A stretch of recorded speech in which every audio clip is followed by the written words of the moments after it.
ઊંઝા એપીએમસીની ચૂંટણીમાં ભાજપના મેન્ડેટવાળા 8 ઉમેદવારો હાર્યા।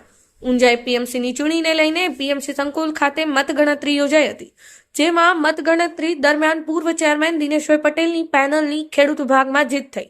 ભાજપના મેન્ડેટવાળા માત્ર 5 ઉમેદવાર ખેડૂત વિભાગમાં જીત્યા હતા, જ્યારે વેપારી વિભાગમાં 4 બેઠક પૈકી માત્ર 1 ઉમેદવારે જીત મેળવી હતી।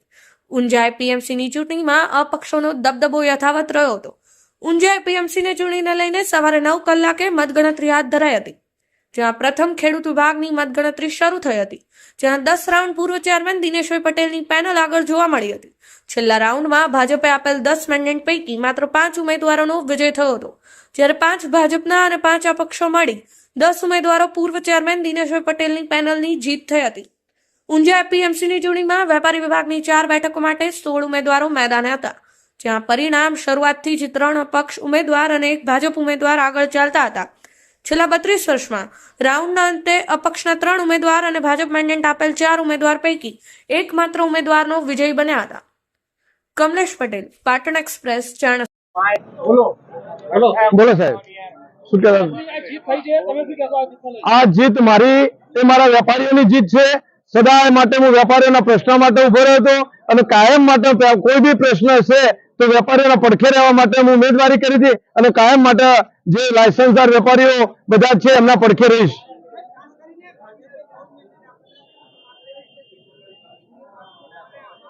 મારો કોઈ મેન્ડેટ નો વિષય નથી। હું મારી ઉમેદવારી કરી હતી, મારા વેપારીઓના પ્રશ્નોના નિકાલ માટેના ઉમેદવારી કરી હતી। મારે કોઈ જૂથ કે કોઈના માટે કોઈ કહેવાનું નથી। આગામીના દિવસોમાં મારા માર્કેટ યાર્ડનો કેવી રીતે વિકાસ થાય, મારા વેપારીઓના પ્રશ્નો હલ થાય અને વેપારીઓ કેવી શાંતિથી ધંધો કરે એના માટે હું પૂરેપૂરો પ્રયત્ન કરીશ। મારે પરિણામ મારા ફેવરમાં પરિણામ જે આવ્યું છે, મારા મતદાર ભાઈઓએ મને જે જંગી બહુમતીથી વિજય બનાવ્યો છે એમનો જેટલો મારા દિલથી હું આભાર માનું એટલો આજે ઓછો છે। હું કોઈની સાથે નથી, જે ચેરમેન આવશે એમની સાથે જ છું। મારે કોઈ જૂથવાદ નથી।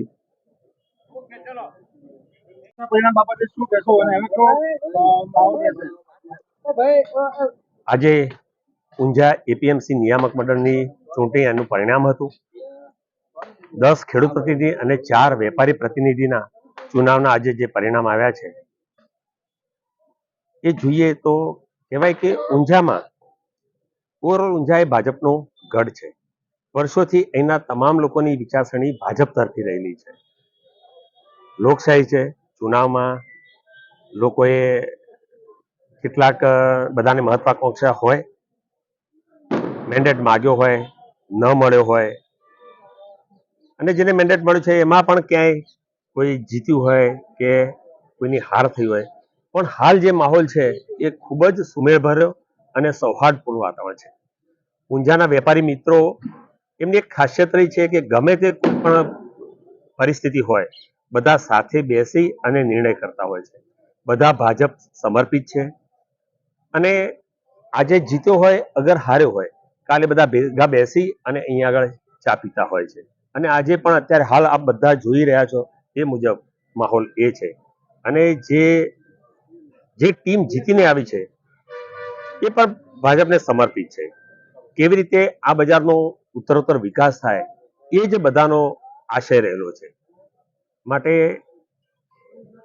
આમાં ક્યાંય આ સંસ્થાના વહીવટમાં કે એમાં ક્યાંય કોઈ તકલીફ થયું નથી। આ સંસ્થા જોઈએ તો સમગ્ર ભારતની સિરમોર ખેતીવાડી ઉત્પન્ન બજાર સમિતિ છે।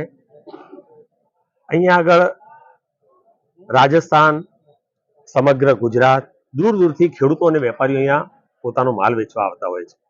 સાહેબ, ખાસ કરી ભાજપે જે મેન્ડેટ આપ્યા એમાંથી 8 મેન્ડેટ વાળા લોકોની હાર થઈ છે, ઉમેદવારોની હાર થઈ છે। ક્યાંક ને ક્યાંક આમાં ચુનાવની પ્રક્રિયામાં એવું છે કે ખેડૂતના 10 પ્રતિનિધિમાં કોઈ એક પણ મત આપી શકે અને 10 પણ આપી શકે।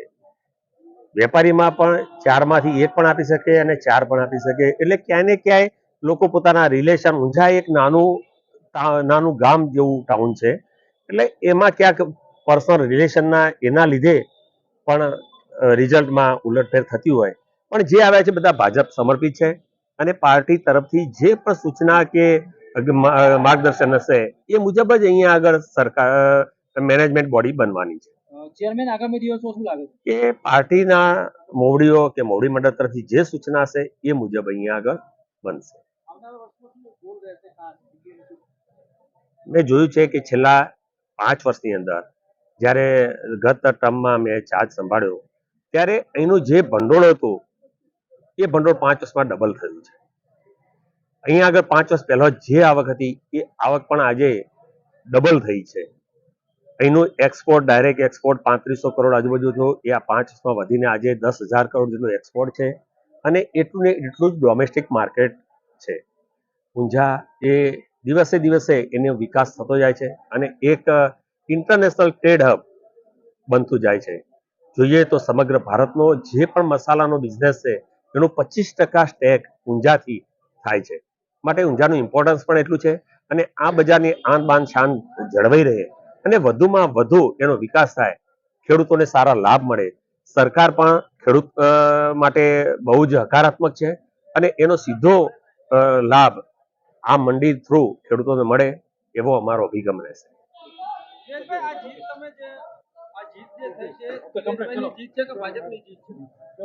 ભાજપની જે જીત કહી શકાય.